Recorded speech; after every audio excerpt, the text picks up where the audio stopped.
suspendu. Sitôt qu'on le touche, il résonne. De Bérengère.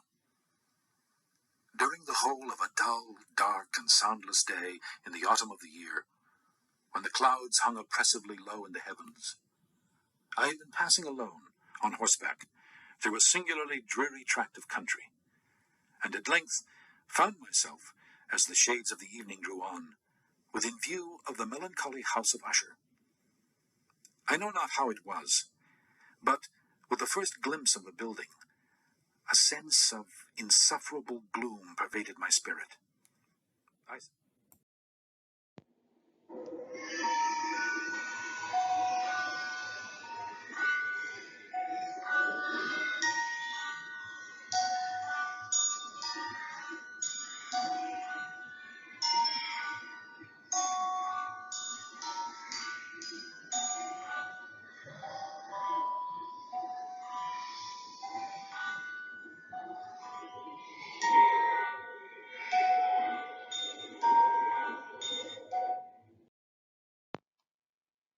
The referential, then, the referential as opposed to the atmospheric and the symbolic. We'll get to those. The referential dimension of setting is that in which setting functions so as to provide a bridge between the story, the plot, and the world to which it refers, the world that it is, quote unquote, about. With regard to setting, Kennedy and the rest are minimalist. Setting is, quote, the time and place of literary work. Most find this minimalism unsatisfactory. The Norton is more expansive and helpful. The Norton editors describe setting as the element of the story that generates the conflicts, defines the characters, and gives the story purpose and meaning. So much so that there would be little, if any, story left if all the details somehow transported to a different time, place, and social milieu. Setting is functional then, according to the Norton, and I think they're right. Setting, time, place, social milieu, they matter. Setting situates a story in a time, a place, a social milieu. In the referential dimension of setting is that in which setting is functional in this specific way. We'll get to a couple of other ways in which setting functions shortly enough. Well, here the husband, here in Gilman, we find is a physician, John. One target of the plot, I almost said the story plot story, the institution of medicine is practiced at this time and in this place. But as a few of you noted in passing, Gilman's setting is, quote, a colonial mansion, a hereditary estate in which wealthy upper-class people live. Not a place or a social milieu, usually associated with physicians who at that time were economically well off enough, but not typically socially elite. They were certainly not the owners of hereditary estates. You see how setting points to, quote, purpose and meaning. One purpose of the story could be to characterize the lives of rich folks. He's a doctor, after all. He could have been a rich lawyer, living on an estate that's been, quote, secured during a very specific post-colonial era, the late 1800s, as several of you know. The story is not just about the medical profession then. It's also about people who are fairly well off, and perhaps, I would argue, and I'll say a little bit more of this below, newly so, newly well off. Corinna argues that, quote, the isolated estate in which she, the narrator, is trapped symbolizes the societal constraints and isolation that women face during this time period. I would add, especially well-off women, the wives of, for example, rich doctors, rich lawyers. Riley notes how the setting helps us to see the narrator's case is indeed one of societal oppression. Jess is just one of many who point to patriarchal society as a more specific topic. Yet, it's not just a matter of John's being a bad husband then, his being an insensitive individual. He's a person of a certain gender and upbringing. All of that matters. But to return to the question of class, as in social class, Denise, a student in a different section, spies another layer.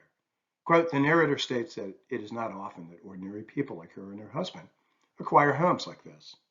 Obviously, there is some tradition in having a colonial mansion. But at the same time, the description of it makes it seem like the home itself presents a bad omen. Gilman's setting helps indicate the doctor's social aspiration. That's the point here. He is an ordinary person, that's a quote, who has delightedly bought a mansion, or rather secured one, for, quote, the summer. An ancestral mansion, and one that makes the narrator think of English places that you read about. Impossibly quaint and expensive places that might be visited by upper-class Americans who want to have a brush with the aristocracy. John, we may infer, is a member of such a group. He's a member of the nouveau riche. Perhaps you've seen that phrase before. He's a social climber. I know you've seen that phrase before. And his self-confessed ordinary wife is along for the ride.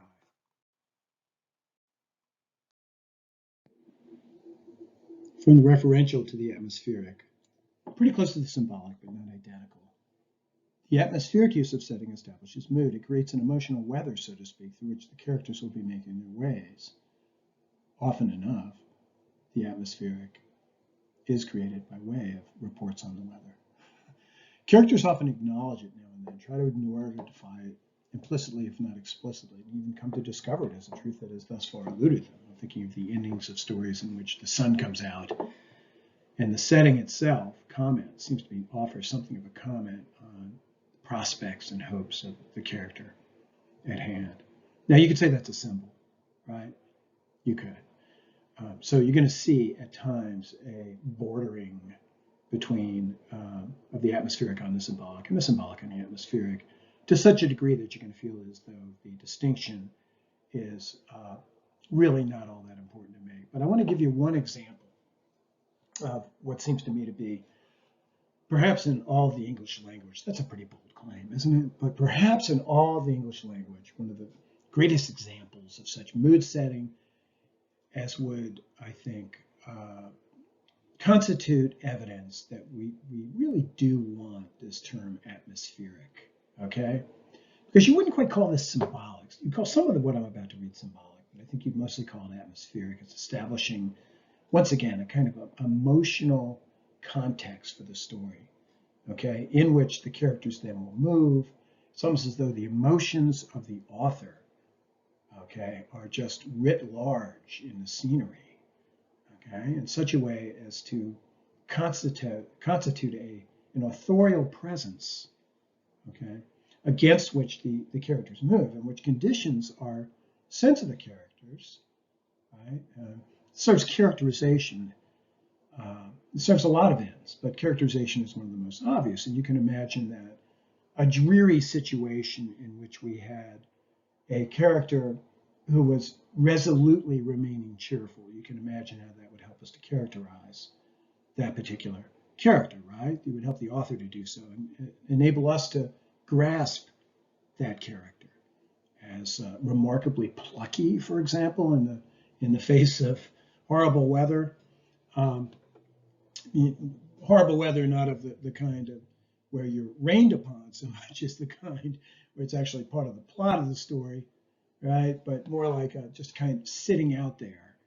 It's very depressing, and somehow it doesn't bother the character. The character refuses to allow it to bother her as she goes about her business. That character may come across as more heroic than not.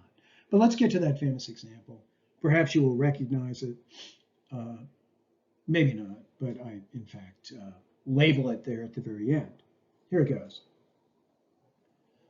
During the whole of a dull, dark, and soundless day in the autumn of the year, when the clouds hung oppressively low in the heavens, I had been passing alone on horseback through a singularly dreary tract of country, and at length found myself as the shades of the evening drew on, within view of the melancholy house of Usher.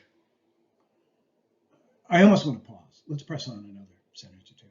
I know not how it was. I know not how it was, but with the first glimpse of the building, a sense of insufferable gloom pervaded my spirit. I say insufferable, for the feeling was unrelieved by any of that half pleasurable, because poetic sentiment, upon which the mind usually receives even the sternest natural images of the desolate or terrible.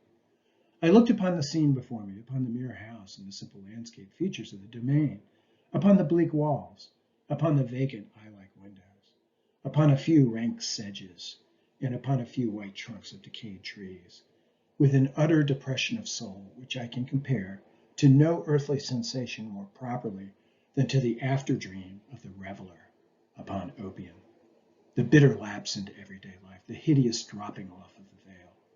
There was an iciness, a sinking, a sickening of the heart, an unredeemed dreariness of thought to which no goading of the imagination could torture into aught of the sublime. Okay, that's perhaps enough. I've included some of the rest of this opening paragraph.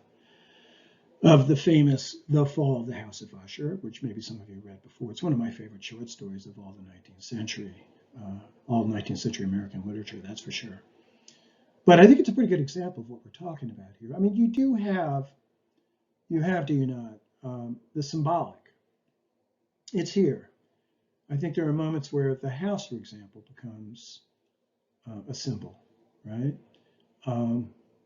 Where would that happen? Okay, when would you have the symbolic? Well, I think the line, I looked upon the scene before me, the mere house, the simple landscape features of the domain, upon the bleak walls. Not there. Walls can be bleak and they don't really symbolize much, aside from bleakness, but that's atmospheric, isn't it? But look at the next line. Upon the vacant eye-like windows. We move on quickly upon a few rank sedges and upon a few white trunks of decayed trees, which again returns us to the atmospheric register from the symbolic. Now, we haven't quite gotten to the symbolic. That's our next plate. But already, do you not see a manipulation of setting to symbolic effect? The vacant eye-like windows. It's as though the house of Usher is staring upon him. That's the title of the story. You've already read the title of the story by the time you've read this paragraph. The house of Usher stares upon him. Vacancy, staring upon him through its windows, as it were, which, by the way, return at the very end of the paragraph. They stare upon him with the vacancy of a kind of non-present subject, a subject that is there but not there, not all there, right? As it stares out of these windows contained within the house. Drop down to that final sentence where he says, acting upon this idea, he's just had an idea. He reports, reining his horse to the precipitous brink of a black and lurid tarn that again I see as more atmospheric than specifically, pointedly symbolic. A black and lurid tarn that lay in unruffled luster by the dwelling. And he gazes down and looks in the tarn. But with a shudder even more thrilling than before, what does he see? He says he looks upon the remodeled, which I think means mirrored, the remodeled and inverted images of the gray sedge and the ghastly tree stems and the vacant and eye-like windows. So a lot of attention here at the end of the paragraph is called, I think, to those windows by the choice of the image of the vacant and eye-like windows as the terminal image of this this paragraph that's just so full of images, right? And I think it calls a little bit of attention to a particular element of the setting that, once again, I would distinguish from the atmospheric portions of the setting, which is the great majority of what we have happening in this paragraph. And this, which strikes me as more specifically symbolic, where the family, not just the house of Usher, the family of the Ushers, the whole, if you've read the story, you'll know what I'm talking about, the lineage of the Ushers, the whole long history of the Usher family, okay, can now but look out of the windows of the house that symbolizes their continuance, their continuation in the present. They can only look out vacantly upon him, and he feels the gaze upon him, and it feels, I think you would agree, a little bit unsettling, okay? So this strikes me as just a little bit more than establishing a kind of, contingent of emotions that are extant, that just sit out in the landscape, sit out in the, in the kind of surrounding context of the scene, okay? And again, seem to represent some kind of authorial presence here. And the feelings, it's almost as though that's how the author feels, okay? Is somehow communicated by these, and there's some suggestion that that's how we ought to feel, and is somehow communicated by these various elements, which are here, by the way. One of the things that makes it such an amazing example is that, of course, we see the character report on the precise emotional content of the atmosphere, of this atmospheric setting, when he tells you that as he looks at the building, and again, the weather is there. We've got clouds hanging oppressively low in the heavens, right? So it's a cloudy day, dull, dark, and soundless in the autumn of the year, right? So we in a sense, we have the weather, we have the seasons. It's not just that, it's also the building. So it's not just the weather when you've got the atmosphere, not just the sky, not literally atmosphere. Atmosphere is a metaphor. So you also have the building, but you look at the building and how is the building, upon the first glimpse of the building, if you're the main character, and we have this, again, precise, wonderfully exemplary and precise emotional equivalent or emotional effect of the atmosphere is reported in this moment. So if somebody said to you, well, what are the emotions communicated by the choice of elements included in the setting of the opening of the Fall of the House of Usher, you'd be able to just smile and pick up the book, pick up the story, and just quote, oh, I would say, quote, a sense of insufferable gloom pervading the spirit. And you'd be right. The symbolic then, the symbolic. This one's pretty clear now.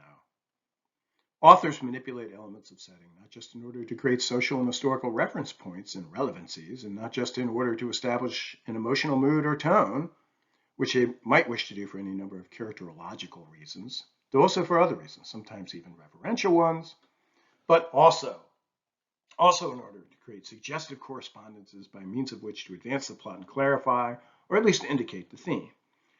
And I think I don't even need to say that I have just mentioned, just been speaking of the referential, the atmospheric, and of course here we are with the symbolic function of setting. Well, what about atmospherics in Gilman? As we have already intuited, perhaps the narrator's, quote, disgust and loathing of her situation are established early on, even as the wallpaper is hung up, as it were, before the reader. Quote, repellent, almost revolting, a smoldering, unclean yellow. The difference? What's the difference between the symbolic and the atmospheric? Well, setting becomes symbolic when its elements escape the atmospheric background to become the focus in their own right. I'm going to repeat that. Setting becomes symbolic when its elements of setting, escape the atmospheric background and become the focus in their own right. So you could almost say that there really is a continuity between the atmospheric and the symbolic. The atmospheric would be when all of these little details that could conceivably serve to bear symbolic weight, right?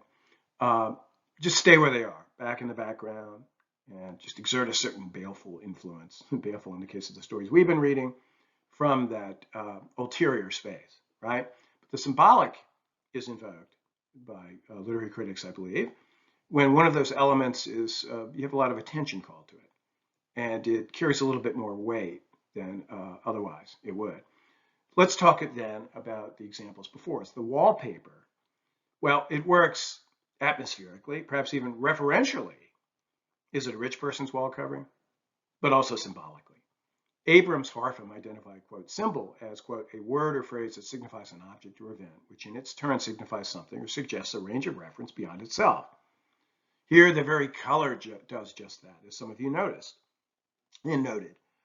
For yellow, a feature or quality of an object, the wallpaper, that's a traditional symbol. Think of the story we would have probably.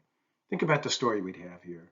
If Gilman's famous story, what if its title were The Golden Wallpaper, like Henry James's The Golden Bowl? Not the Golden Bowl, but the Yellow Bowl. Or Lessing's The Golden Notebook. Well, imagine if that were the, I don't know, what would you say, the brown notebook as opposed to the purple one? Or Alice Walker's The Color Yellow as opposed to the color purple. Think of yellow as opposed to golden or white. One thing we know about yellow, it's not white or gold. It's just something spoiled or faded, stale at the very least, something unwholesome, smoldering, unclean. It certainly can suggest this. This is, think of like clothes that have yellowed, pages of a book that have yellowed. This is a more precise significance beyond its vague, atmospheric, emotional suggestion of disgust and loathing. Think of yellow journalism. We could go on multiplying instances of yellow being used to indicate something other than delightful. Moreover, the yellow of the wallpaper is more than a means of establishing an emotional atmospheric background in Gilman's story. It is of interest in its own right. Here's where we see the color come out, right, and be brought out, in this case by the narrator. Attention is called to it, and that's, I think, in the moment in which it turns from an atmospheric element to a symbolic unit. There's nothing retiring about the yellow in this story, rhetorically speaking. Moving into the foreground, eventually, it calls attention to itself. Indeed, she, the narrator, becomes fascinated by it as if trying to understand it. right? She serves as a proxy for us, I think, in our attempt to understand it. The narrator herself calls attention to the color and its significance, its variations in tone, and what they mean.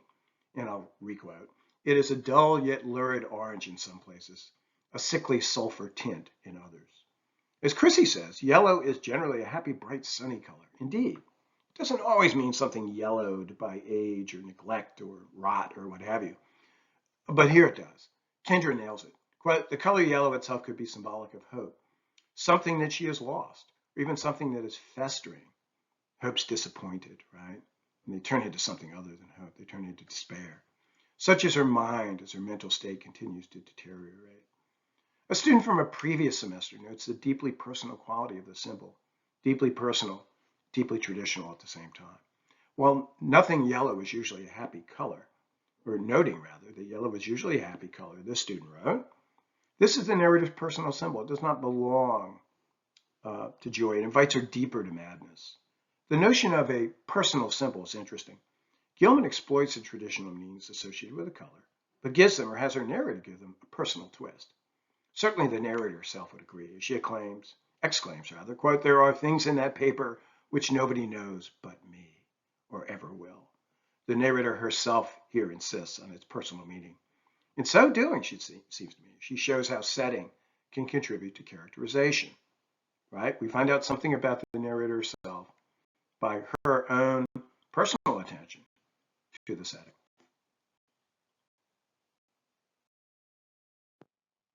Symbolic number 2, exploring and coordinating several of your insights. Here we begin to see the suggestive complexity of Gilman's symbolism, which is not limited to the color yellow, but to the wallpaper colored yellow, taken as a whole, and in fact to the walls upon which the wallpaper sits, to the room constituted by those walls, to the house constituted by that room and the other rooms within it, the house taken as a whole. The house, the room, the furniture, even what's in the room, and of course the wallpaper. Symbols all then? Yes, indeed.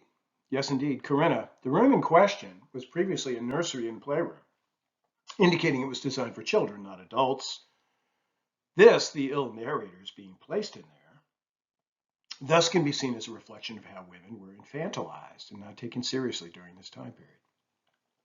Alicia notes how, quote, "The home and room function as a sort of jail cell, a cage of a gilded one." And this reminds us, of course, of that yellow, faded yellow paint. It's a faded gilded cage. Gianna, quote, "The rings and things on the walls of the nursery can represent chains." Chrissy, "The barred window is obvious prison symbolism. Could the rings and things on the wall symbolize chains and shackles?" She also mentions that the bed is nailed down, that there's a gate at the head of the stairs. Stephen notes how even the furniture, for example, the bed mentioned by Chrissy, carries ominous symbolic weight. The narrator misses her old childhood chair that always seemed like a strong friend. And of course, many explore the same symbolic resonance when discussing the wallpaper in particular, and its pattern more specifically. Jess, quote, "In the moonlight, the narrator can see bars in the wallpaper, the woman trapped behind them. All by moonlight, it becomes bars." The outside pattern, I mean, and the woman behind it, as plain as can be. Corinna, quote, "She starts to see a woman trapped behind the pattern." Riley, quote, "The wallpaper's chaotic pattern mirrors her mental disarray as she descends into madness." Disarray at times, but also insight, accuracy of intuition, at least potentially. The wallpaper offers her a chance, if only she can see it as such, if only she can read it right to know the truth about her situation. I leave it to you to decide whether that would require that she escape pattern or surrender to it. Some very interesting questions prompted by this story's elaborate, very elaborate use of setting. The wallpaper has an anxious feel about it that prompts distress. That's Gianna and Riley. Kendra, setting, quote, can occasionally be an actor in the plot. I was happy the way that you guys called attention to this particular dimension as designated by the Norton. Occasionally, setting can be a veritable actor in the plot, one which, quote, often prompts other characters' actions. One can imagine the narrator's, quote, projecting onto it, the wallpaper, her inner hurt, as Simona puts it, And as it were, this being something of a horror story, after all, the wallpaper, as it were, playing along. But, and this prompts this question, is it on her side or not, that wallpaper? Is it her enemy, the opposite of that friendly old chair, that friend? Corinna, quote, it symbolizes her own feelings, does the wallpaper, of being trapped. But again, does that symbol prove liberating? Or the reverse? Does she see that, quote, that she has been likely seeing herself all along in that wallpaper, and that the truth about oneself has been and is available in the revelatory mirror constituted by those walls? To see the wallpaper in this way could be potentially liberating. Or does she see just another victim? Just another victim, the sight of whom is not particularly reassuring, or even another victimizer, as Elisa puts it. The woman in the wallpaper not being a fellow sufferer, which would indicate the commonality and even, perhaps the inescapability of this sort of general imprisonment of women. But imagine when the woman in the behind the pattern, in the pattern, the woman in the wall, right, turns into an active victimizer in her own right. Quote, a taunting figure that keeps her locked away. The ending is halfway a satisfying one in at least one sense. Chrissy, quote, the further her mental state declines, the more she begins to believe that the woman trapped behind the pattern of the wallpaper is she herself, and that to free herself, she must tear it down. Well, I see some good stuff in that, but I also see some not so good stuff in that culmination. I mean, identifying with the woman trapped, some reciprocity between you and the woman in the wallpaper, as long as you can escape seeing her as, right, a taunting figure, as Alicia puts it. Well, that's good. That's good, right? Because, again, that sense of commonality could perhaps it could be reassuring at some level, right? Especially if you imagine both of you have a way out, right? But failing to see that the woman trapped, is not simply a projection of her own fear, a mirror image. Failing to read the wallpaper is indeed but a mirror. The woman is a mirror image. That's not so good. If you literalize the woman trapped in the wallpaper, is a woman just like you, and you, out of the goodness of your heart, try to free her, madly ripping away at the wallpaper, you're not doing what really needs to be done at this point, which is to free yourself, right? And you're taking a mirror image for substance. Not so good. Not so good.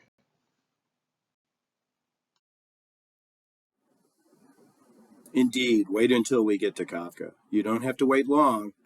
Onward, inward.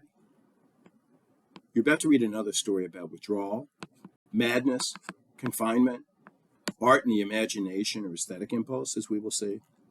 Not something we talk that much about, that you could argue that there's a touch of the artist about that narrator of Gilman's story. And we will certainly see that that is the case for Gregor Samsa, who is the hero of Kafka's The Metamorphosis, and who suffers the presence of his family, much as the narrator of Gilman's story suffers the presence of hers. As you will see, and this is one of the first things I would like you to do as you begin reading for next week, is note just how close the scenario is to that conjured by Gilman. This time not a wife and a mother, but a son.